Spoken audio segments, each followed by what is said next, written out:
Why does Hooke's law have a negative sign? So to answer this question, we first have to define what all the terms mean. So Fs is just going to be the spring force, or so the force caused by the spring. K is going to be a spring constant. What does this mean? So a spring constant, as the name suggests, it's a constant. So no matter what you do, it's going to stay the same if it's the same spring, right? So let's say we have different springs, they're two different springs, and they have different properties. They're going to have different spring constants, right? But if you stretch if you stretch it or you compress it, the spring constant is not going to change. X, on the other hand, is the how much you stretch it or compress it. So in the case of the here it depends on the sign on whether you stretch it or compress it. So if you stretch it, you can kind of think of it as making the spring longer, right? If it's like this, and we stretch it like this, the X is going to be positive, and if you compress it, it's really tiny right there, the X is going to be negative. Okay, so why does Hooke's law have a negative sign? Because we have to think of what the force is going to act like, right? So let's say we have a regular spring here. This is its point at equilibrium.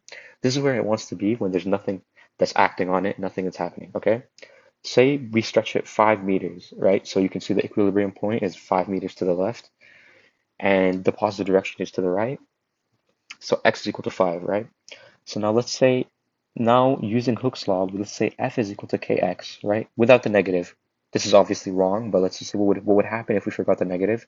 We would see that since x is positive, it's 5, and since k is obviously going to be positive because it's spring constant, it's always positive.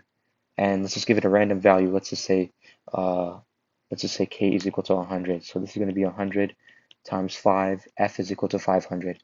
What is this telling us? This is telling us that the force is going to be acting 500 units to the right. But that doesn't really make sense, right? Because we already stretched it this much. A spring is not going to want to, the force is not going to be pulling here. The spring wants to return it back to equilibrium, right? The force is going to act in the opposite direction. So in other words, this is called a restoring force because it wants to restore it to equilibrium.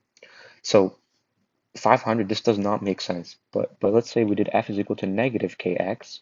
Now let's say it's just negative 100 times 5. Now it's negative 500 is the force. This does make sense because the force now is acting to this direction, which is going to return it back to equilibrium, right? And this is the same principle if you compress it. So if you compress it, let's say if you compress it, it's going to be the k is going to be still 100, but the x is going to be negative. So let's just say it's negative 2. So we compress it 2 meters to the left.